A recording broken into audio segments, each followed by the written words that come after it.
Después del divorcio, su exesposo se apresuró a entrar en la nueva y lujosa casa de su exmujer con la intención de quedarse allí. Si tan solo él supiera. María miraba al hombre de mediana edad sentado frente a ella.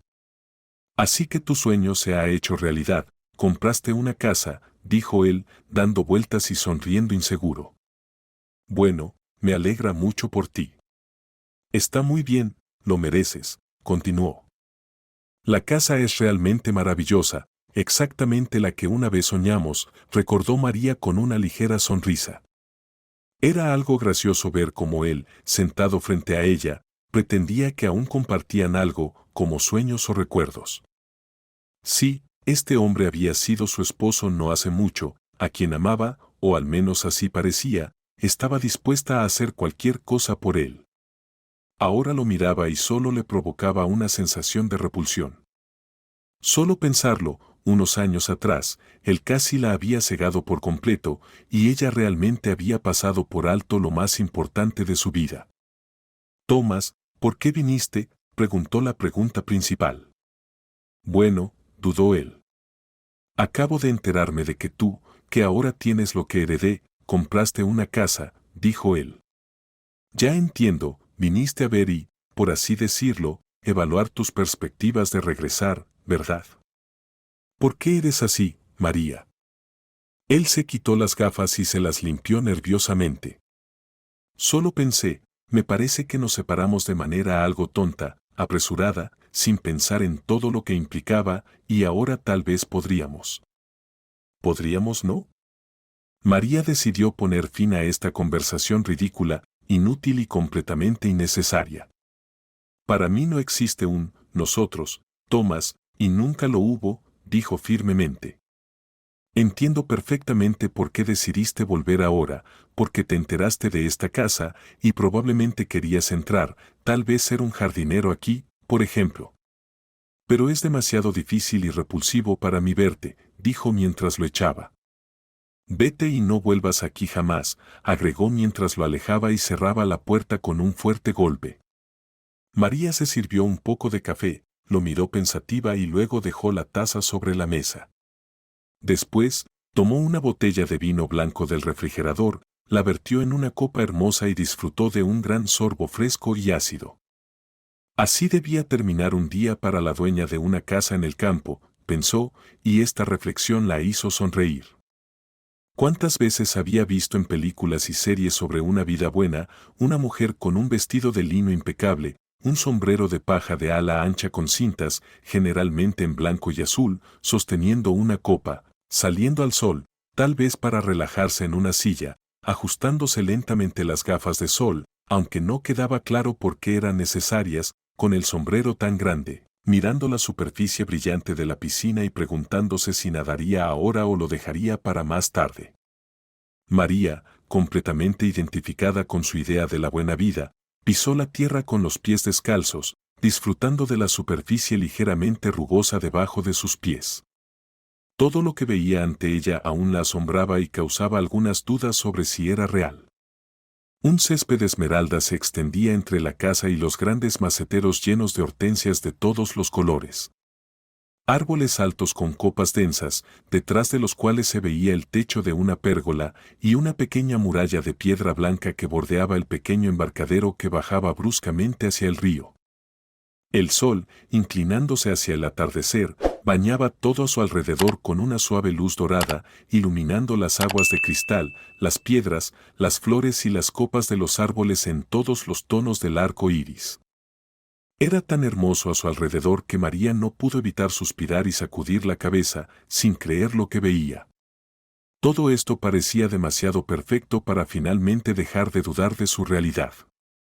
María, eres solo una tonta mujer cohibida, se dijo a sí misma en voz alta.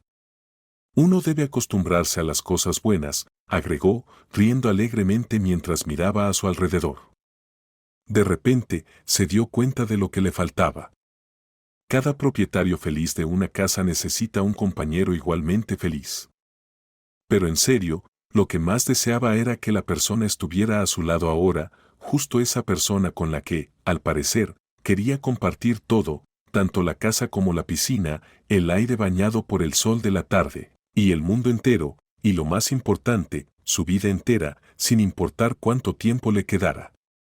Él había estado a su lado toda su vida, su noche, su ángel guardián, usando palabras muy angelicales. Estaba con ella en la tristeza y la alegría, sin hacer promesas ni votos. Solo que esos eran sus dolores y alegrías. Y ahora quería compartir todo esto con él. Y deseaba que solo los momentos felices tuvieran que compartirse. Mi querido, mi único fiel, el mejor de todos, ven, te espero mucho, dijo al teléfono mientras cerraba los ojos, temerosa de que el pájaro que la miraba desde la barandilla pudiera escuchar su secreto.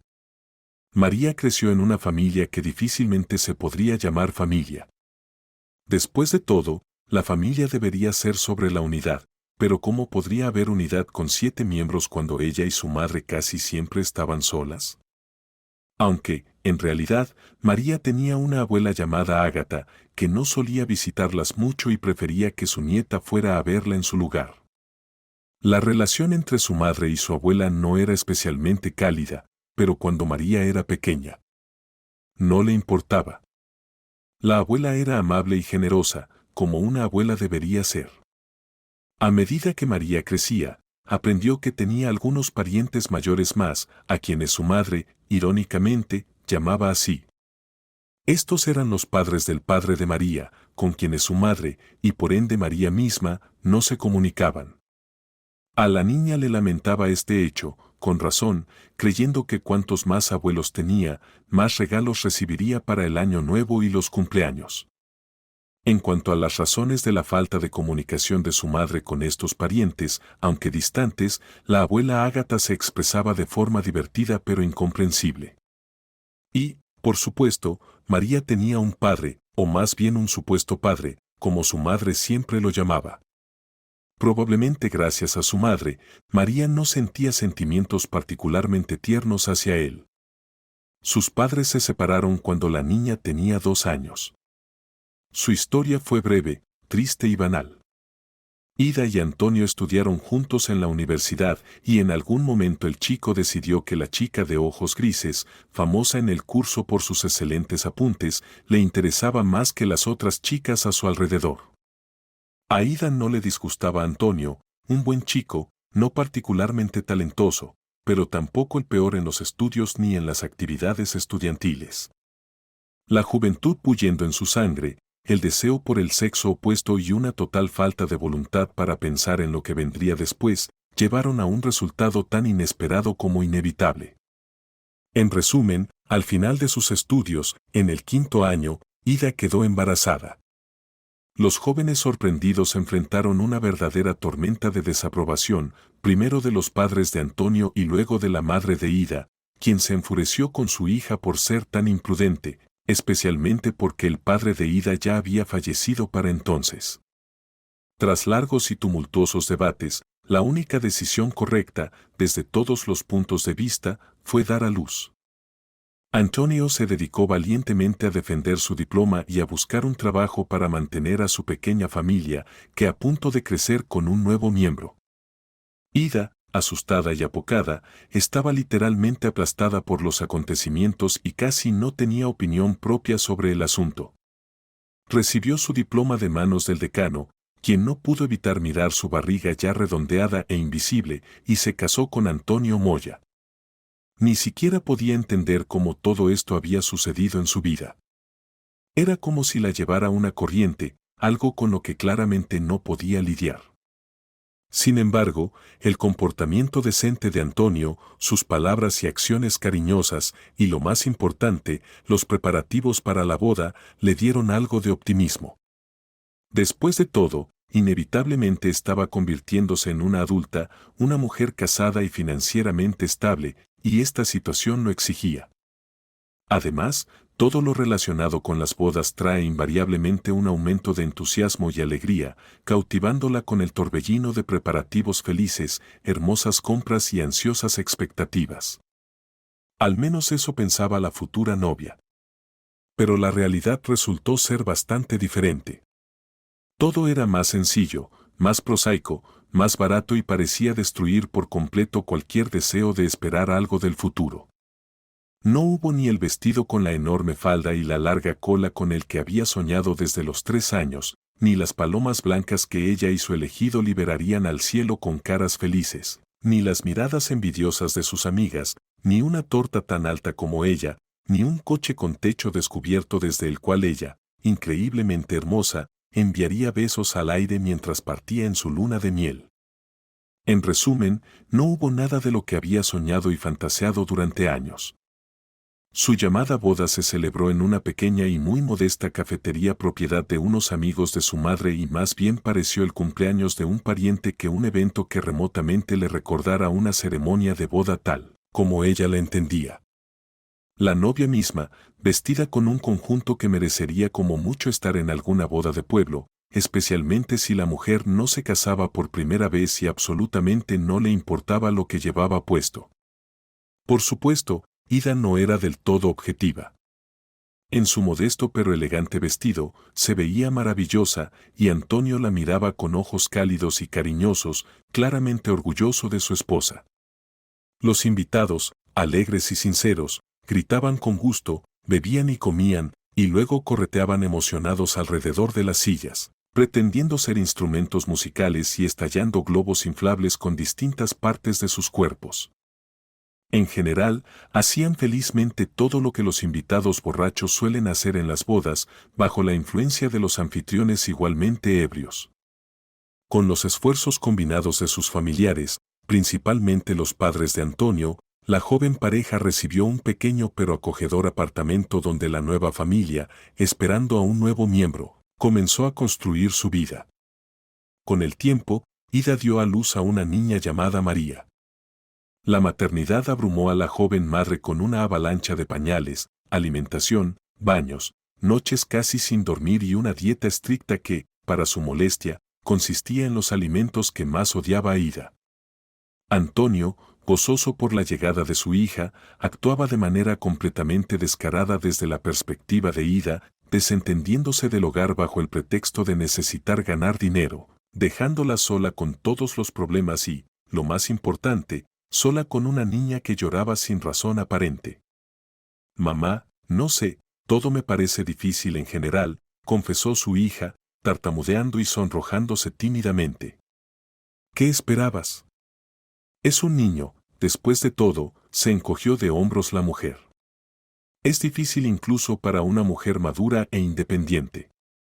Tú aún eres esencialmente una niña, es aún más difícil para ti.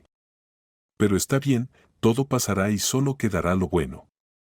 ¿Y de dónde saldrá lo bueno? Preguntó Ida de repente. Lo aprenderás, no hay duda, declaró su madre. En cuanto a tu vida, sabes, Ida, tú creaste esta vida para ti misma. Nadie te obligó. Bueno, claro, adelante, dilo. Debí haber usado mi cabeza en lugar de una parte de ella, respondió la joven madre, sin recibir el apoyo de su propia madre que tanto había esperado. Bueno, podrías decir eso, replicó su madre. Es agradable que lo entiendas. Querida, créeme, todo estará bien, concluyó la mujer, decidiendo terminar la conversación en una nota positiva. Lo principal es que tú y Antonio tienen una familia, tienen a María, su niña, y todo lo demás es una tontería. Desafortunadamente, ese todo lo demás resultó no ser una tontería. Ida se sentía constantemente cansada, enferma y agotada. La niña dormía mal, lloraba constantemente y resultó que, aparentemente, las responsabilidades maternales no la liberaban de sus tareas como esposa. Entonces, ¿también debería lavar, limpiar y cocinar además de todo esto? ¿No se supone que debo ir a trabajar en tu jardín? Bueno, digamos que no estás lavando en un agujero de mierda, gracias a Dios, respondió la madre. Nos manejaremos con el jardín nosotras mismas, y nunca te molestaste mucho con la limpieza. En cuanto a la cocina, veo que no estás poniendo mucho esfuerzo, añadió, lanzando una mirada significativa a su yerno, que intentaba ocultar un paquete de fideos instantáneos mientras masticaba un sándwich. Antonio trataba honestamente de suavizar las cosas. Cocinaba cuando tenía algo de tiempo, lavaba sus calcetines y camisas, que por desgracia necesitaba todos los días debido al estricto código de vestimenta en el trabajo, y también cambiaba los pañales y los trajes de María. Paseaba con la pequeña por la tarde, ella tranquilamente dormida en el cochecito. Incluso bañaba a la niña al principio, hasta que empezó a tener calambres, tensándose por miedo, pero gradualmente con más confianza. Pero a pesar de los esfuerzos heroicos del joven padre, la situación en el apartamento y en la familia solo empeoró. Nunca llegaron a ser personas cercanas y necesarias el uno para el otro, nunca desarrollaron ternura ni cuidado mutuo. Claramente, nunca hubo un sentimiento real entre ellos.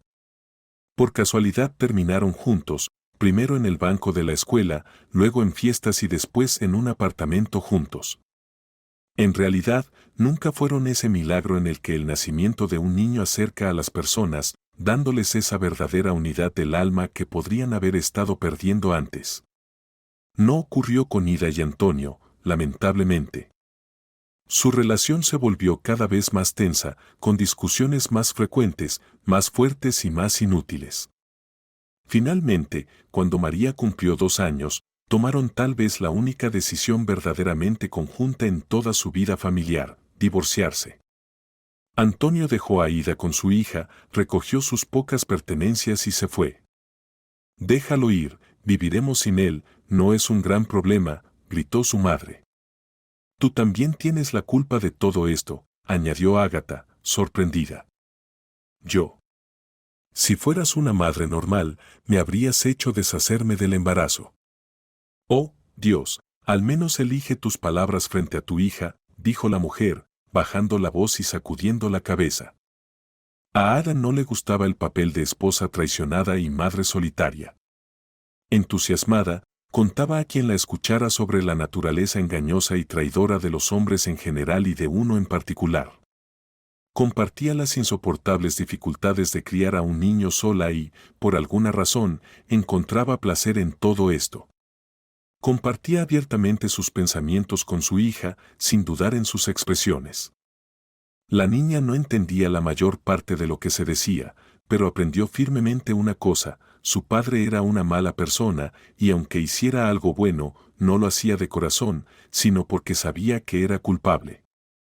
«Bueno, Ida, ciertamente te instalaste bien», gruñó la abuela Ágata. «Es fácil culpar a Antonio sin consecuencias, especialmente ya que recibes regularmente dinero de él y te dejó el apartamento». «Sabes, mamá, eso es lo mínimo que podría hacer», declaró Ida con una voz extraña. «Por cierto, él arruinó mi vida». «Sí, los dos son unos inválidos», dijo la abuela amargamente, agitando la mano de forma desesperada. El padre de las chicas aparecía en su apartamento de vez en cuando, cada vez superando considerables dificultades, como cambios repentinos en sus visitas, enfermedades de último minuto, asuntos urgentes o simplemente el mal humor de su madre. Parecía que agotaba toda su energía negociando con su madre, porque cuando finalmente lograba llegar hasta su hija, se sentaba frente a ella vacío y perdido, sin saber qué decir. María también se sentía incómoda en la presencia de su padre. Él le parecía una persona extraña y aterradora. Antonio sonrió apenado, entregó un regalo a su hija y se fue. «Yo les habría prohibido salir juntos». No era cuestión de llevar a la niña, por ejemplo, un día libre después de que su padre se fuera. Su madre estuvo enferma durante mucho tiempo, y lo dejaba claro.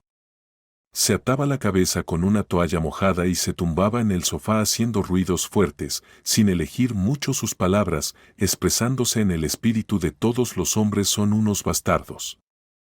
María se sentía muy triste por su madre y por ella misma. A medida que crecía, intentaba entender qué era cierto en su familia y qué no lo era.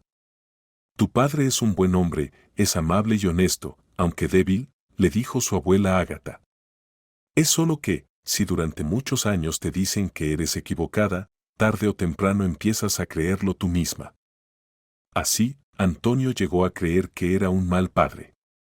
Y ya que era malo, no había nada especial que necesitara hacer alrededor de ti. ¿Entiendes? No lo entiendes. Bueno, crecerás y lo entenderás. Antonio continuó pagando dinero, incluso después de que María cumpliera los 18 años. Pagaba los tutores que ella necesitaba para su preparación para entrar a la universidad, la dirección para la fiesta de graduación y los gastos del banquete. Pero sus pecados, y los de Ida, y por lo tanto los de María, eran demasiado grandes para que esas tonterías pudieran compensarlos. Había otro crimen en el historial de su padre, mucho más grave que todos los demás. Tal cosa no se arregla con dinero, al menos no con el que él diligentemente transfería a la cuenta de su exesposa. María no era una belleza, más bien era bastante bonita para una niña pequeña, pero a medida que crecía no podía evitar ver sus obvios defectos. Su nariz era demasiado larga y toda su cara parecía estirada, lo que incluso le valió a la niña el apodo de Pepino. Su piel, que no era muy saludable desde los 14 años, la llevó a la desesperación con inflamaciones que aparecían aquí y allá. Y una vez al mes, un enorme grano rojo brillante aparecía en su mentón. Su cabello, ligero y fino, se negaba a caer de manera bonita sobre sus hombros y, en mediodía, se convertía en carámbanos que parecían no haberse lavado en un mes. Su figura esbelta y bien formada, sus grandes y hermosos ojos de un raro color verde y su sonrisa de dientes blancos no consolaban a María en absoluto. En la opinión de la chica, comparado con sus defectos de apariencia, sus méritos eran pocos.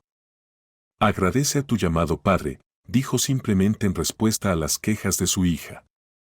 Es él quien te regaló sus malos genes. Mira cómo estoy yo.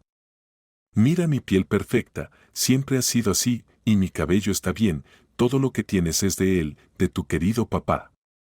Después de esas palabras de apoyo, la chica tragó sus lágrimas, cubrió sus granos con una pomada de olor desagradable y pensó que si no fuera por la necesidad de ir a la escuela y las clases adicionales, no saldría de la casa en absoluto para no escuchar los comentarios mordaces sobre ella misma ni ver las miradas burlonas de sus compañeros. Sin embargo, había una persona que parecía no importarle cómo se veía María. Era un vecino de su edificio y compañero de clase llamado Fidel. Desde pequeños, el niño y la niña, viviendo en el mismo edificio, se conocían. Al principio, pasaban el tiempo requerido en el mismo arenero, quitándose las palas y moldes. Luego, a medida que crecían, sus intereses empezaron a divergir en direcciones distintas. Fidel fue enviado a jugar hockey a los 4 años y, por supuesto, dejó de notar a la niña vecina, salvo en ocasiones convenientes, cuando no pudo resistir y le tiraba la delgada trenza, como si estuviera hecha para eso. Recibía un merecido tonto a cambio y consideraba que la comunicación había sido establecida, asintiendo benignamente a María. En la escuela terminaron en la misma clase y en 7º grado, después de las vacaciones de verano, los chicos llegaron a la escuela completamente diferentes a como eran 3 meses antes. Todos de repente crecieron, maduraron significativamente y se dieron cuenta de ello. María también cambió, y como creía, no para mejor. Sus brazos de repente se alargaron y se volvieron algo torpes, sobresaliendo en todas direcciones. Pero el mayor problema era su nariz, que sobresalía de su cara como un tipo de hongo. Por supuesto, había bromistas en la clase que no dudaban en señalarlo. «Oh, María, te has hecho toda una nariz», exclamó uno de los payasos de la clase, dirigiéndose a todos los demás. «Parece que eres como Pinocho». «María Pinocho», dijo el niño, riendo, invitando a todos a compartir la diversión y sintiendo la aprobación de sus compañeros. Siguió bromeando. «Herón, Herón, déjame tocar tu nariz, ¿quieres tener la misma ahora?», dijo una voz calma y tranquila de repente. «Tócate la tuya, no necesitas pedirle a nadie», respondió una voz seria y enfocada que provenía del fondo de la clase. Todos miraron y se callaron. Allí, en el fondo de la clase, estaba Fidel Gómez, un chico serio, concentrado y con los hombros bien erguidos. No había bromas con él. El chico llevaba 10 años jugando al hockey, podía hacer fácilmente 50 dominadas en una barra y romper ladrillos con el puño, todo sin fruncir el ceño. Todos sabían que podía golpear cualquier parte del cuerpo de alguien y atarlo en un nudo en su espalda. La persona que había ofendido a María pensó en ello, y evidentemente decidió que no valía la pena el riesgo, por lo que dejó la última palabra a Fidel. Gracias, María, murmuró ella mientras se acercaba a Fidel. Sabes, tus gracias significan mucho para mí, respondió el chico amablemente. ¿Y si realmente quieres mostrar tu gratitud? Bueno, me escuchaste hoy, ¿verdad?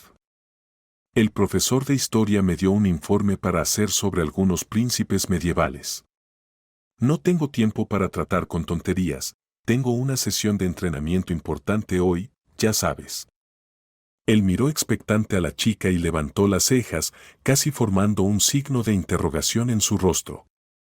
Oh, se dio cuenta, ¿quieres que escriba el informe por ti?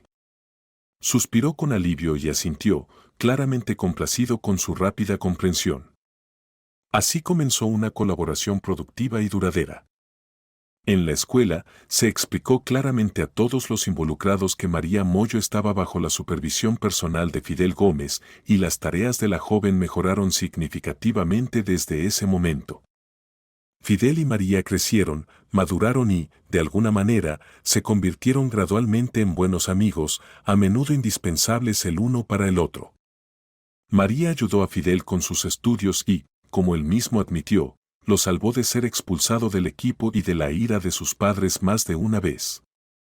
El papel de Fidel en su vida, aparte de la protección, era bastante extraño en general.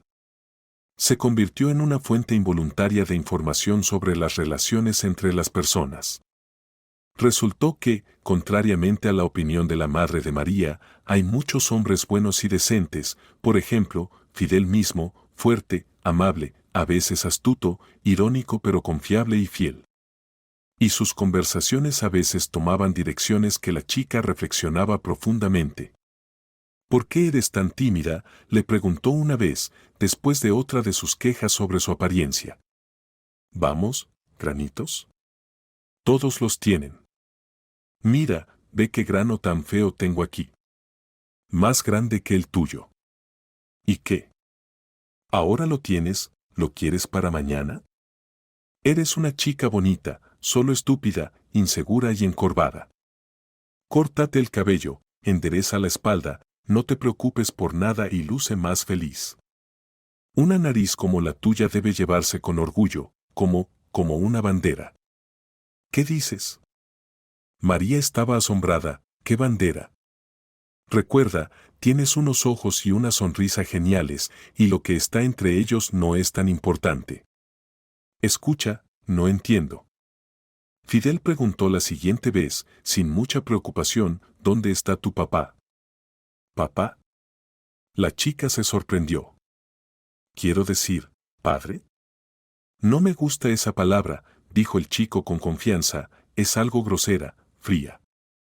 ¿Está por ahí? No lo sé. Por alguna razón, María de repente se sintió avergonzada, aunque no era realmente su culpa. ¿Y cómo hablas con él?, continuó el chico con su interrogatorio. Escucha, ¿por qué me preguntas tanto por mi padre? María se enojó más por no saber qué decir. Bueno, en realidad, con tu padre, sonrió el chico. Veo que no hablas con él, ¿eh? Qué pena. Bueno, está bien. Fidel terminó la conversación y María la continuó en su mente. Resultó que, de alguna manera, ella era culpable de haber dejado a un miembro de la familia, quien bajo la influencia de su madre, la había sacado de su vida. La abuela Ágata, ya muy vieja, también aportaba sus argumentos sobre este tema. ¿Todavía no ves a tu padre?, preguntó de manera gruñona. Bueno, mira, voy a morir pronto y tú aún tienes otra abuela por ahí en el mundo. Abuela, ¿por qué sigues culpándome por él?, protestó la chica. Si estamos así, ¿por qué no viene él o no llama? Vamos, respóndeme. ¿No puedes? Bueno, te diré por qué, porque no soy necesaria para él. Así que, ¿Por qué debería correr tras él? ¿Dirás que estoy equivocada? Tal vez tengas razón, dijo la anciana. Y Antonio también tiene razón a su manera. Pero juntos, ambos están equivocados. Ella veía a su abuela raramente y a Fidel lo veía casi todos los días y de alguna manera él se convirtió en su principal confidente y consejero. Incluso con respecto al vestido para el baile de la escuela, María fue corriendo a consultar a Fidel. La abuela Ágata solo negó con la cabeza, aunque no particularmente sorprendida. Bueno, abuela, dijo la chica, asesinando a Charlie. Bueno, al final él sigue siendo un hombre. ¿Quién más, sino él, puede apreciarlo? Bueno, claro, asintió la abuela. Pero Fidel es un verdadero hombre, no cualquier hombre. Deberías entender eso por ti misma. Esa verde, claro. Fidel declaró con confianza, mirando las opciones que se le ofrecían para su evaluación. Tus ojos y eso son como linternas verdes. Solo quita esa flor estúpida. No es necesaria aquí. Y no te encorves. ¿Cuántas veces tengo que decirte? Despreciando el dudoso cumplido sobre sus ojos parecidos a linternas, María siguió todas las demás recomendaciones de Fidel sin falta. Se quitó la flor, levantó la nariz, enderezó la espalda y se cortó el cabello. Y lucía excepcionalmente hermosa. Fue un éxito genuino. Ella fue mirada con sorpresa, incluso por aquellos que pensaban que Moya, con su nariz como barrera, no podría generar interés ni ser competencia. En la fiesta de graduación, Fidel vigiló de cerca para asegurarse de que nadie maltratara a su mejor amiga mientras se despedían. Además, María ya no era la misma que antes. Estaba mucho más segura de sí misma. Escucha, Moya, tú, María, en general, perdóname, vale. Bueno, eras un tonto, un enemigo antiguo de... La chica se retorcía y se sonrojaba cerca de ellos. El inventor de los apodos ofensivos, Pinocho y Garza, con quien había estudiado durante muchos años. Vamos, olvídalo, dijo, perdonando generosamente al agresor sin ver cómo Fidel Gómez, que los observaba cuidadosamente, asintió con la cabeza aprobatoriamente. Los chicos terminaron la escuela y tomaron caminos separados. Fidel, que había dejado el hockey, entró en una universidad técnica, mientras María iba a la Facultad de Derecho. Estudiar en la universidad resultaba bastante fácil para María. Claro, aún le faltaba mucho para convertirse en la belleza del primer curso, pero ya no era la chica insegura que siempre sufría por sus defectos. Las antiguas palabras de Fidel sobre llevar su nariz orgullosamente, como una bandera, siempre la divertían y la ayudaban en los momentos difíciles. María no carecía de amigos. Llevaba una vida alegre de estudiante, llena de fiestas, reuniones y salidas. Después de una de esas animadas fiestas, María se preparaba para irse a casa tarde en la noche. Sin embargo, uno de los chicos que no formaba parte de su fraternidad estudiantil y que había llegado al evento por casualidad, decidió acompañarla a casa. El chico, llamado Vasco, era bastante atractivo, bien formado, alto, rubio, con ojos grises y gafas oscuras en la nariz, que no se quitaba ni de noche. Estaba muy bien vestido y causaba una impresión especial. En realidad, se parece un poco a DiCaprio, susurró uno de sus compañeros de clase. María, que recientemente había visto la famosa película Titanic, asintió con la cabeza. Vasco, de hecho, se parecía de alguna manera a un héroe romántico. La fiesta comenzaba a terminar y María se preparaba para irse a casa. Entonces, el chico, que en su mente ya estaba vinculado a la imagen del atractivo Leo, se acercó a ella. ¿Vas a casa?, preguntó Vasco con voz ronca, y María, con las orejas y las mejillas enrojecidas de emoción, sintió su corazón latir con inusitada rapidez. Noté que estás sola, sin novio.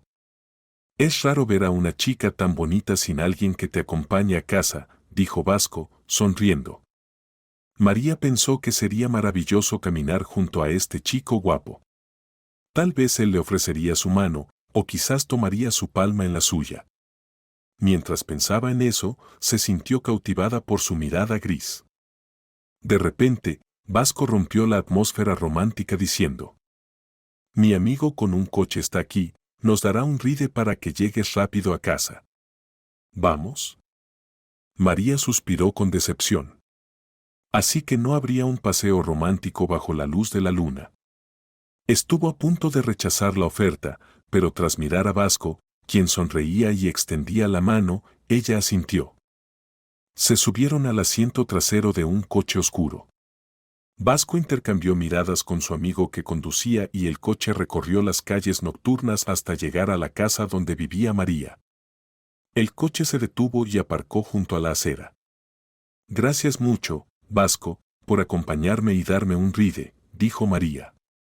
«Y gracias a ti también», añadió, dirigiéndose al conductor del coche. «Eso es claro, un poco escaso», dijo de repente Vasco, sujetando a la chica de la mano mientras ella iba a bajarse del coche. «Escucha, María, Leo y yo tuvimos una brillante idea en el camino. Después de todo, aún es temprano. ¿Por qué no seguimos con la fiesta? El apartamento de Leo está libre. Tenemos excelentes discos de música, algo para beber y todo lo demás. ¿Vamos?». «Sí, tal vez más tarde», dijo el amigo de Vasco de manera desagradable. «No, gracias». «Paso», dijo María, enderezándose y alejándose del chico. Su mano temblorosa buscó el manillar de la puerta del coche, pero no lo encontró. «¿Por qué te cuesta tanto?», llamó el conductor por encima del hombro. «Sí, claro, como si fuera una estrella. Deberías sentirte afortunada de que hombres decentes te hayan invitado», añadió. «De lo contrario, seguirías vagando por ahí». «No es nada, solo voy a mirar alrededor». María finalmente encontró el maldito picaporte y, al tirarlo, trató de saltar del coche, pero en su lugar sintió unas manos firmes y fuertes que la volvieron a jalar dentro del habitáculo. «Vamos, no luches. Estarás bien, te lo prometo», escuchó un susurro apresurado y sintió algo pegajoso y denso, posiblemente una venda siendo presionada sobre sus labios. Y luego sucedió algo extraño, la puerta del coche se abrió, y fue como si una fuerza desconocida arrastrara a María fuera del aterrador coche, hacia la calle. Una sombra humana pasó rápidamente, el sonido de un golpe resonó, luego más ruido, el tintineo de cristales rotos, un grito, luego el portazo y el chirrido que se escucha cuando un coche comienza a moverse repentinamente. María parecía caer en una especie de estupor y se quedó de pie en medio de la acera, sin siquiera quitarse el trozo de cinta adhesiva de los labios. «¿Por qué andas por ahí en la oscuridad, tonta? Y además, te metiste en un coche con desconocidos, por el amor de Dios». Escuchó murmullos familiares. «¿Estás bien? ¿Te hicieron algo? Vamos, di algo ya. ¿Me oyes? ¿Te tragaste la lengua de miedo?». Sus manos también eran muy fuertes y resistentes, pero ahora la sacudían suavemente por los hombros, acariciaban su cabello y le quitaban la desagradable cinta adhesiva de los labios. «María, escucha», Fidel la miró, severo y tierno a la vez. «Bueno, ya eres una chica muy grande y aún no has aprendido que no debes meterte en un coche con extraños, mucho menos con tíos borrachos.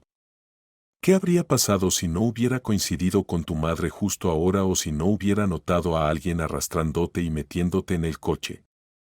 Bueno, María, no puedes ser tan tonta a tu edad». En ese momento, María se rompió. Todo el horror de lo que podría haberle sucedido si Fidel Gómez no hubiera coincidido, como él dijo, por pura casualidad, en su casa de la infancia, la invadió. Temblaba con todo su cuerpo y las lágrimas seguían cayendo por sus mejillas, aterrizando sobre la camisa de Fidel. Está bien, cálmate, mira lo que has hecho. Siento que me atrapó la lluvia. Basta, cálmate». Sin dejar de murmurar, le secó la cara con su pañuelo no tan limpio y, como a una niña pequeña, le tapó la nariz, obligándola a sonarse. Luego se levantaron y, tambaleándose, caminaron hacia su edificio familiar. María no tenía miedo de que su madre prestara demasiada atención. Ida, últimamente, había dejado de prestarle atención por completo, creyendo que ya había crecido y que, en su opinión, se había convertido en una persona bastante desagradecida que debía resolver sus propios problemas. El joven entró en la habitación de María. «Está bien, necesitas beber algo, lavarte y dormir», Fidel declaró con tono autoritario. «Y mañana veremos qué hacer con todo esto». «No hace falta hacer nada», María se asustó. «¿Qué quieres decir?» «Ni siquiera quiero pensar en ello». «Escucha, necesitamos encontrar y castigar a esos idiotas, ¿entiendes?». El chico protestó por alguna razón. «Creo que ya los castigaste lo suficientemente bien». María asintió. «Bueno, en realidad sí. Le di una buena paliza al que te estaba sujetando. No creo que a alguien le interese mucho el por un tiempo. No llegué al segundo. Se movió demasiado rápido, pero ahora necesita ventanas nuevas para su coche. Pero sabes, igual todavía hay que hacerlo. Fidel, en este momento solo necesito una cosa, quédate conmigo, ¿vale?». Cuando despertó, el sol brillaba fuertemente a través de la ventana. Una almohada estaba debajo de su cabeza y sus piernas estaban cubiertas con una manta suave. María no sabía cuánto tiempo había estado Fidel a su lado ni cuándo se había quedado dormida. Intentó no recordar el día anterior y su aterrador final, que casi se convirtió en un desastre irreparable para ella. Pasó el tiempo y María se graduó de la universidad y consiguió un puesto como consultora en una gran empresa. Su carrera despegó rápidamente y, en unos pocos años, lideró con confianza el departamento legal, fue muy apreciada por la dirección y recibió un salario muy respetable. El dinero que ganaba le permitió adquirir rápidamente una pequeña, pero decente, casa y, lo más importante, su propio coche. Y cada vez que necesitaba consejo o ayuda, no dudaba en recurrir a su único amigo verdadero. Fidel organizaba las reformas para su apartamento personalmente, movía sus muebles y pertenencias a su nuevo hogar, y luego no dejaba que la inexperta nueva residente se encargara de sus numerosos problemas. «Qué alegría, Moya, tener que lidiar contigo», gruñó cuando, una vez más, le pidió que perforara agujeros para las nuevas cortinas o que le ayudara a mover un armario de una esquina a otra. «Te encontraste un marido por una hora. Bueno, al menos, dame de comer. ¿Por qué huele tan delicioso tu horno? Tú, Moya, te has vuelto completamente descarada». Volvió a murmurar cuando le pidió que la ayudara a elegir un coche, y pasaron varios fines de semana seguidos apretujados entre vendedores y compradores en el mercado de autos. «Tengo mi propia vida personal y en lugar de cortejar a una mujer hermosa, que por cierto no está sin perspectivas, ya paso varios fines de semana contigo. Así que bien, no hay nada decente hoy». Concluyó su búsqueda. «Fidel, por favor, perdóname», murmuró incómoda ella. «Entiendo que estás demasiado ocupado para mí. La próxima vez le pediré a mi trabajo que envíen a alguien conmigo». «Parece que tenemos uno aquí», respondió él. «¿Qué más?». Fidel resopló indignado. «Así que te confié a alguien y definitivamente serás un completo desastre, dejándome lidiar contigo y tus problemas», dijo. «Eso es todo. Pensaré en encontrar un coche para ti yo mismo. De todos modos, vamos, no tengo tiempo, ya llego tarde», añadió. «Me voy». «Oh, Moya. Ahora me quedaré atascado por tu culpa. Puede que termine viviendo contigo. Tenlo en cuenta». Fidel desapareció antes de que ella pudiera lanzarle palabras de agradecimiento y disculpas, las cuales, en todo caso, nunca fueron particularmente necesarias para ninguno de los dos. Un día, durante una reunión, ella declaró: «Fidel, creo que me he enamorado». «Gracias a Dios, por fin», respondió Fidel, moviendo las manos de manera cómica como una anciana, sonriendo ampliamente. «¿Finalmente voy a librarme de ti, mi miseria?». No tienes idea de lo feliz que estoy de entregarte a este desconocido mártir. Ha sucedido, gracias a Dios, Señor, estoy libre. Rodó los ojos humorísticamente, como si rezara en silencio. Para entonces, ya estaba casado, aunque se divorció rápidamente, bromeando sobre cómo María arruinó su vida matrimonial, distrayéndolo constantemente con sus problemas. Siendo una persona bastante reservada, Fidel no compartía mucho sobre su vida, ni siquiera con su mejor amiga. Y, para ser honesta, María tampoco preguntaba demasiado. Ella estaba muy cautivada por tales eventos inesperados y vívidos en su propia vida, que sin duda era bastante monótona y aburrida. Conoció a Tomás en la oficina, o mejor dicho, en su propia oficina, y este encuentro no presagiaba nada bueno. Era un verano muy caluroso, y las enormes ventanas panorámicas instaladas en el centro de oficinas, donde estaba la empresa de María, siempre habían sido su orgullo. A través de ellas se podía ver una impresionante vista de la ciudad, el río y las áreas circundantes. Las oficinas y salas de reuniones siempre eran brillantes y espaciosas. Pero ahora, el orgullo de la sala se había convertido en una gran desventaja. A través de los muros de cristal, la oficina casi siempre se sobrecalentaba, hasta el punto de que parecía que pronto todo dentro comenzaría a derretirse y caer al suelo. Para empeorar las cosas, el sistema de aire acondicionado del edificio se descompuso y trabajar se volvió simplemente imposible. María, ya han llamado a los técnicos, prometieron llegar después del almuerzo, dijo la secretaria, mirando al jefe del departamento legal que se abanica con un ventilador de papel, mostrando signos de sufrimiento. A la hora indicada, los tan esperados técnicos llegaron. Caminaban por la sala con tranquilidad, inspeccionaron los aires acondicionados, se enfrascaron en largas conversaciones que parecían interminables para los empleados de la oficina, y finalmente se dispersaron por las oficinas. A María le tocó un hombre bajo, de cabello oscuro y gafas. Yo me encargaré de quitarlo, gruñó al acercarse al aire acondicionado que colgaba junto a la ventana. ¿Tal vez un poco más rápido?, preguntó María irritada. Es imposible trabajar o respirar aquí. Toma agua, murmuró el técnico. El calor insoportable, el aire sofocante y pesado, la blusa pegada a su espalda sudada y la premonición de un grano que estaba a punto de estallar en su barbilla atormentaban a María. Además, un contrato importante que debía presentar al director en un par de horas estaba completamente fuera de lugar. Y la respuesta del hombre, que en realidad era bastante inofensiva, desató una reacción en María que distaba mucho de su habitual compostura y actitud educada. ¿Qué te crees que estás haciendo? ¿Estás completamente loco? No sé qué voy a hacer contigo. No me bastaba con un técnico dándome consejos. Explotó indignada. Solo doy un pequeño consejo, respondió el hombre tranquilamente, sin reaccionar a su histeria. Y, por cierto, no era la persona más tonta. María resopló y salió de la oficina. Cuando regresó, el aire acondicionado ya funcionaba tranquilamente, emitiendo una brisa fresca hacia ella. Se sentó en la silla y cerró los ojos, disfrutando de la frescura. Y entonces, el calor sofocante fue reemplazado por otro tipo de calor, el calor de la vergüenza.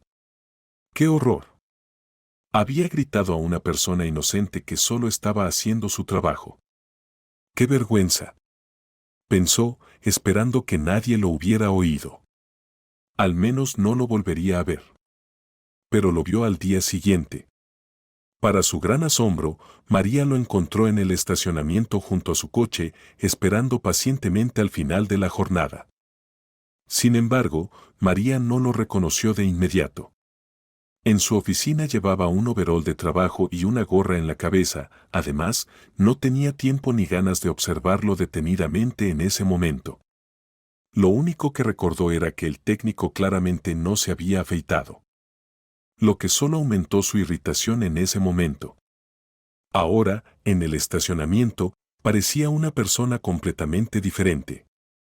A pesar del calor, llevaba un traje bien ajustado y una camisa ligera. Y por alguna razón, parecía no, era evidente que, a pesar de su vestimenta oscura y pesada, él seguía viéndose fresco y lleno de energía.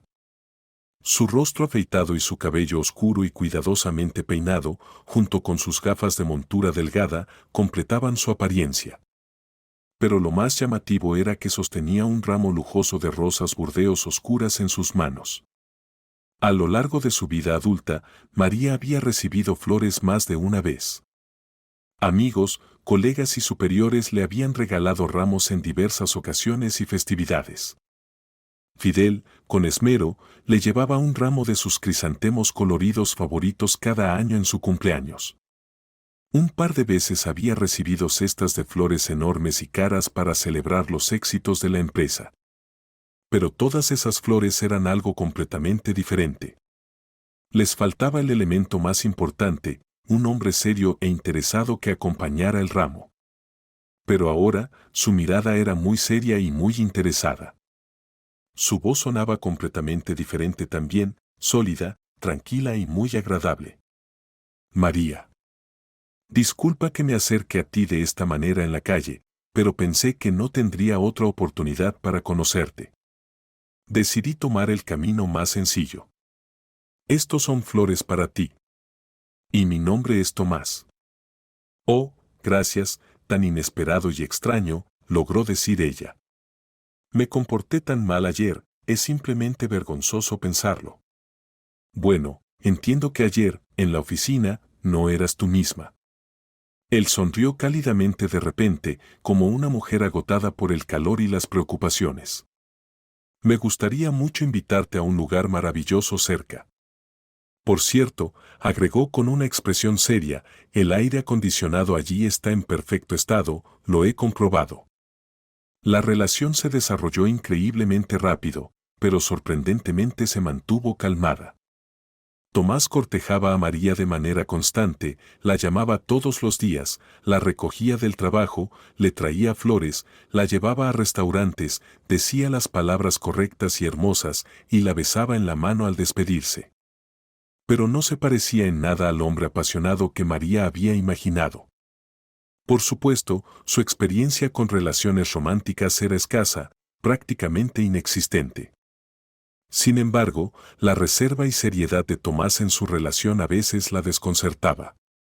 María, soy un hombre adulto, explicó Tomás, quien era 10 años mayor que ella, y para ser honesto, no tengo mucho romanticismo en mí.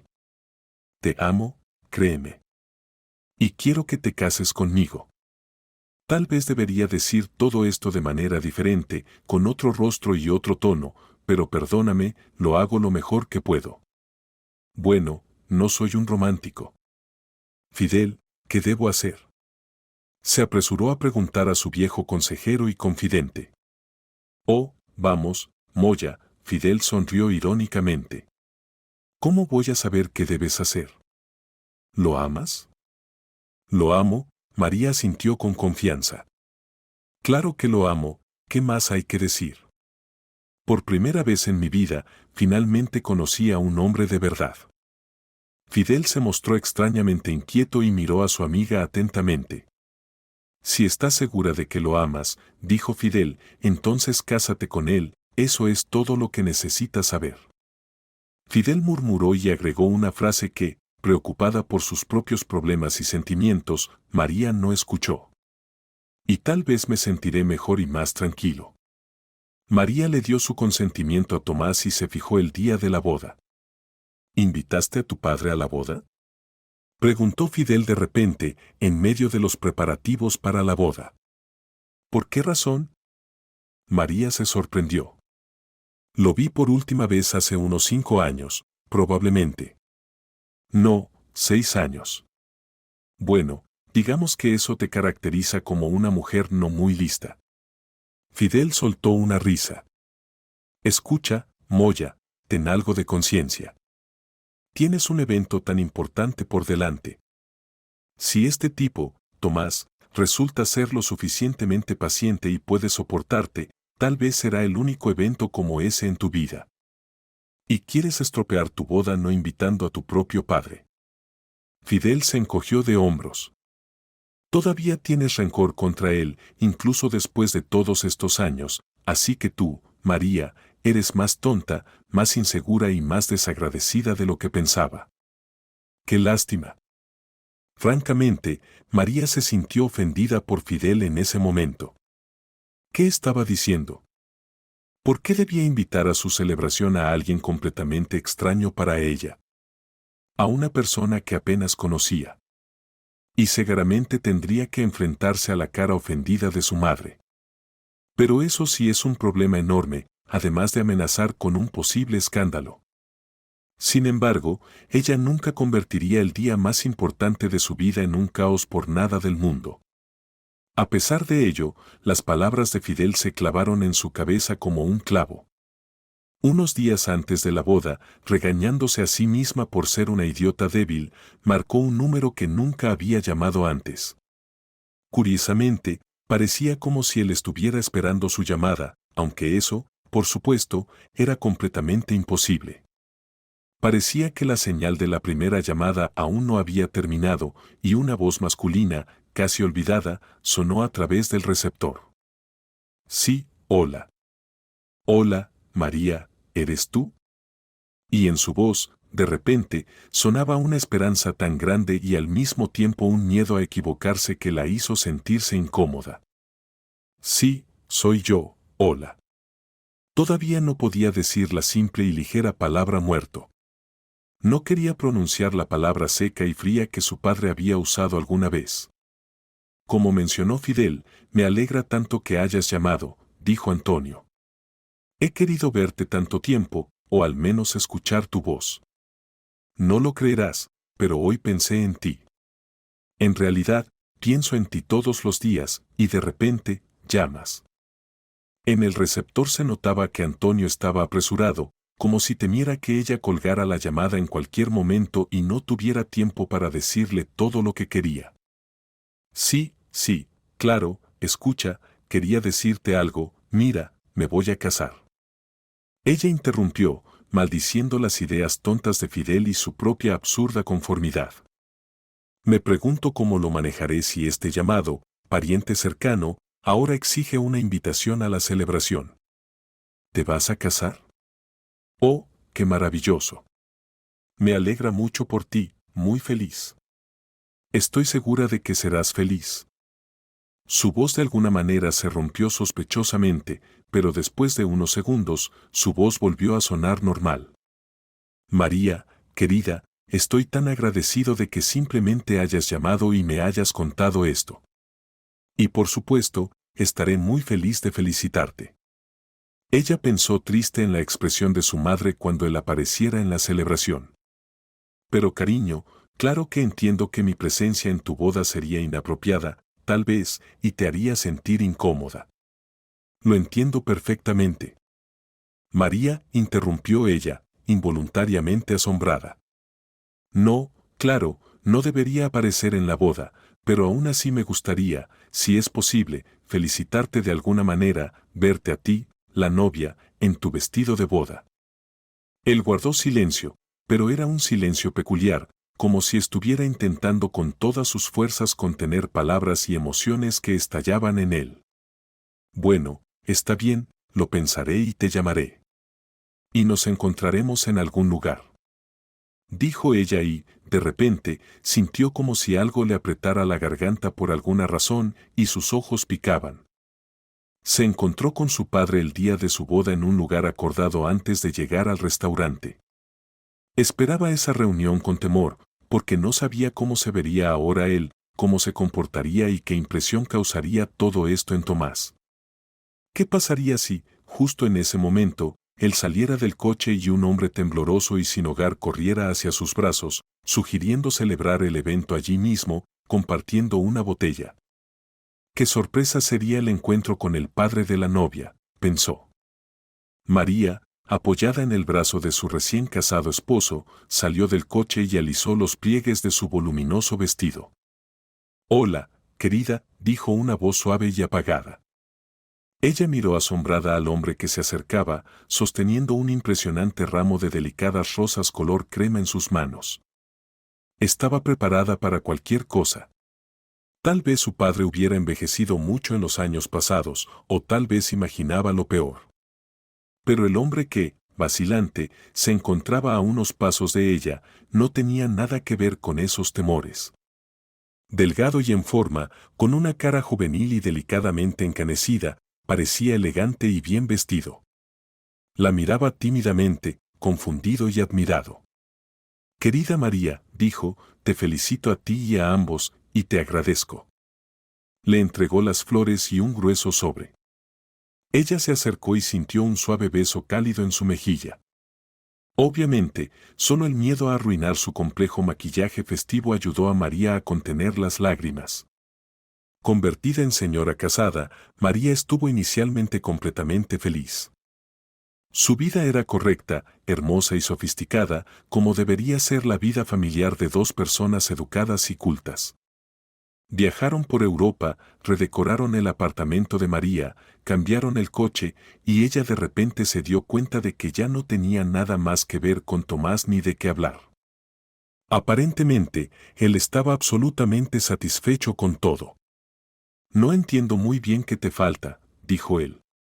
«En este momento, ambos estamos llenos de energía y podemos trabajar unos años más, ahorrar dinero y luego construir una casa.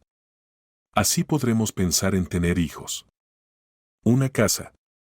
Era el sueño de toda la vida de María, una casa grande, espaciosa y luminosa, definitivamente con enormes ventanales de piso a techo, una escalera pulida y ancha, una pared completa de libros y una terraza con vistas al jardín. Sí, para María, valía la pena trabajar por esto y fingir que todo iba bien solo por eso. Como luego resultó, todos los planes y cálculos de Tomás se basaban principalmente en los ingresos y perspectivas de su esposa. Durante un par de años, todo fue como debía ser. María ascendió en su carrera, ganó más que suficiente y aparentemente cumplió con las expectativas puestas en ella. Pero luego, todo se derrumbó. La empresa holding en la que María había trabajado casi desde que terminó la universidad quebró. El alto cargo que ocupaba en la firma quebrada le jugó una mala pasada. Por un tiempo, otras empresas simplemente no querían contratarla. ¿Quién confiaría sus asuntos legales a un especialista que acababa de salir de los escombros de una empresa colapsada? Tomás comenzó a desaparecer por las noches, empezó a esconder su teléfono móvil y finalmente habló con su característica franqueza. «María, ambos somos personas adultas e inteligentes, entiendes que ya no tenemos perspectivas juntos, así que simplemente vayamos cada uno por su camino en paz». «¿Alguna vez me quisiste?», le preguntó ella mientras se separaban. «Te quise», él pareció sonrojarse por primera vez en todo el tiempo que ella lo conoció. «Sí, claro, probablemente, no lo sé, de todos modos, lo sabes». «Sí, sí, recuerdo, no eres una romántica». María sonrió tristemente, poniendo fin a su vida matrimonial. Un año después del divorcio, recibió una llamada de su padre. Ya no era inesperada. Al contrario, era bienvenida y habitual. Desde el día de su boda, inicialmente ocasionalmente, luego con más frecuencia, comenzó a comunicarse con su padre, devolviendo llamadas y encontrándose con él. Tal vez ni siquiera se dio cuenta de cómo esas llamadas y encuentros se volvieron necesarios e importantes para ella. Parecía que finalmente cerraban el feo agujero en su vida de donde siempre soplaba el frío y el resentimiento. María, su padre caminando junto a ella por el sendero del parque, estaba tan calmado, contenido y elegante como siempre. «Tengo que decirte algo, vamos a sentarnos aquí». Le tocó ligeramente la manga y asintió hacia un banco. Cuando se sentaron, de repente, ella sintió como si él hubiera tomado un respiro. «Verás, querida», se detuvo y la miró con ojos cálidos y calmados. «No estoy del todo bien, o mejor dicho, estoy completamente mal. Básicamente, no me queda mucho tiempo, según mi médico, tal vez 3 o 4 meses». «No, María, por favor, no me mires con tanto horror», dijo él levantando las manos suplicantes. «Te asusté, lo entiendo, pero aún no supe cómo decirlo. así que decidí simplemente decirlo de esta manera, simple y directo. Papá, susurró ella, finalmente pronunciando esa simple y cálida palabra. ¿Cómo puede ser esto?